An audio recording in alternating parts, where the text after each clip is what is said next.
So let's talk some basketball. Let's talk the NBA playoffs. I want to start with the Western Conference. Start out West, and we'll do it matchup by matchup.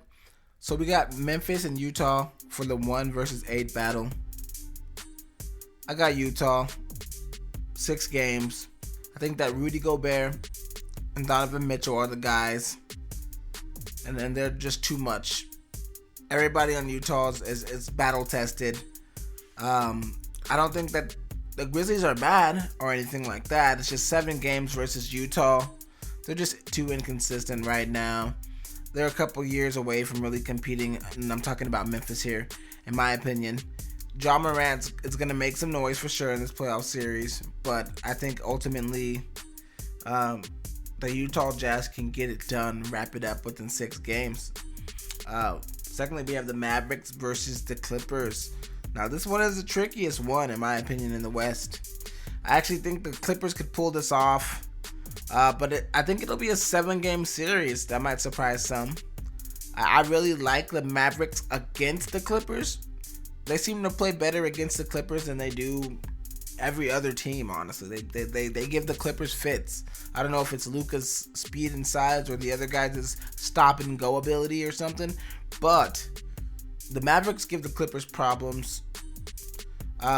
Luka's coming to his own. I wouldn't be surprised if the Mavericks snuck in there and pulled off Game 7, an upset. So this one for me is like 50-50. But I just think that the Clippers cannot have that happen this year. They got new coaching. They revamped a bunch of things.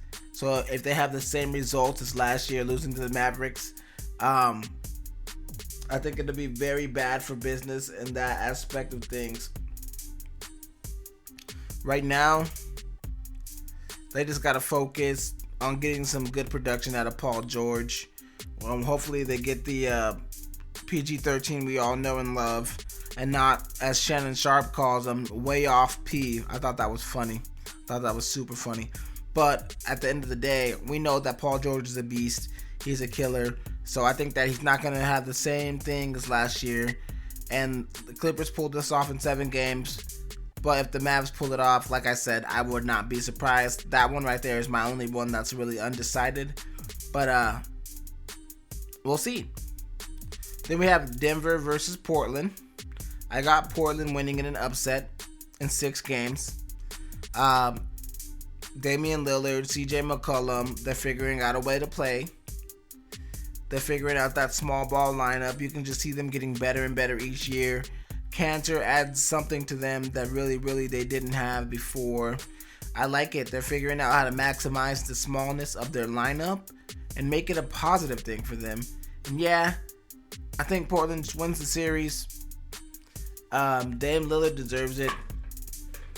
My man Dame can't keep getting bounced in the playoffs, so I'm hoping for them to pull it out. Then we have LeBron James and the Lakers. Oh man, he had that game-winning shot. He's going up against the Suns, of course.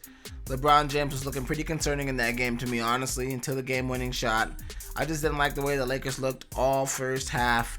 They're really struggling against the Warriors team. And I just feel like the Warriors aren't that good. I know Steph is on a roll. Draymond came alive, but they can't do that consistently without a third person.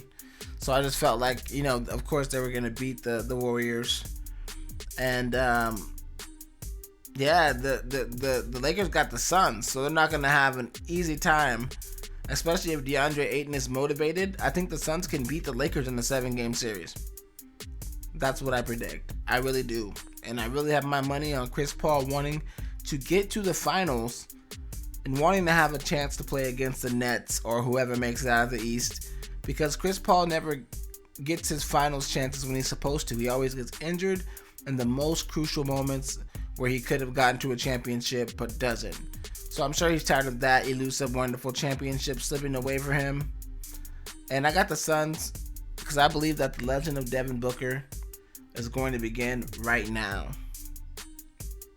All right, let's talk about the Eastern Conference and wrap this baby up today. First matchup is the 1 versus 8. That's Philly versus Washington. I got Philadelphia taking this in 6 games. Bradley Beal's getting healthy, and that's scary. That's scary for Philly. Westbrook is playing like a top-tier player. That's also scary for Philly. I love the fact that Westbrook is doing what he's doing after all the naysayers, all the hate thrown his way. I really believe he gets a lot of bad flack and is kind of disrespected in the NBA. I really think this was crazy that the Wizards even made the playoffs. They had a .06. They had a .0. It was 0.6. Yeah, so they had less than a 1% chance of making the playoffs. Wow. I just don't think they can beat Philadelphia, but they made the playoffs. Joel Embiid is a little bit too much. Doc Rivers has to redeem himself after the Sixers lost last year. And the Sixers, the Clippers lost last year, excuse me. And the Sixers have been really gelling and clicking lately, and I think that'll continue to happen. So yeah, I think that the Sixers take that. Next is the 4-5 matchup, which is the Hawks versus the New York Knicks. I think the Knicks can knock off the Atlanta Hawks. Julius Randle is playing out of his mind. Tom Thibodeau is a great coach, and you can tell he's had a tremendous impact on the mindset of the team. They definitely play playoff ball. They're more mature, and I think that they're going to go far in the playoffs. At least past the Atlanta Hawks in the first round for sure. It's a favorable matchup to me. But of course, Trae Young will get it in. He'll get up his points, and they might take a couple games from the Knicks. But I got the Knicks taking that thing in 6. And then we got the 3-6 matchup. Miami and Milwaukee. I got the Heat knocked the Bucks out of the playoffs last year. Very weird. And it seems that that's still sticking with Giannis in his head. Because he said in an interview, he doesn't know how it's going to turn out this time. As far as the series go, he said it could be the same as last time, which is not what you want to hear. We're humans. None of us know the future. But he said it could end up the same as last time. Oh no. Not the way you want to instill, confidence into your people that are going to ride behind you. If you're a fighter and you're going into a fight with a gang of people and you're timid and scared, I don't think the other fighters that are the worst fighters than you are going to do good. Especially when you have a puncher like Jimmy Butler on the other side that's going to stop at nothing to have his guys fighting out there. It's a mental matchup that's bad for the Bucks. So, yeah, I don't know. That one's another 50-50 for me, actually. I don't know who's going to take that one. Last one is Boston Celtics versus the Brooklyn Nets. I got the Nets sweeping them. I love the Celtics. They're just banged up. The Nets are a juggernaut. I got a sweep on that one.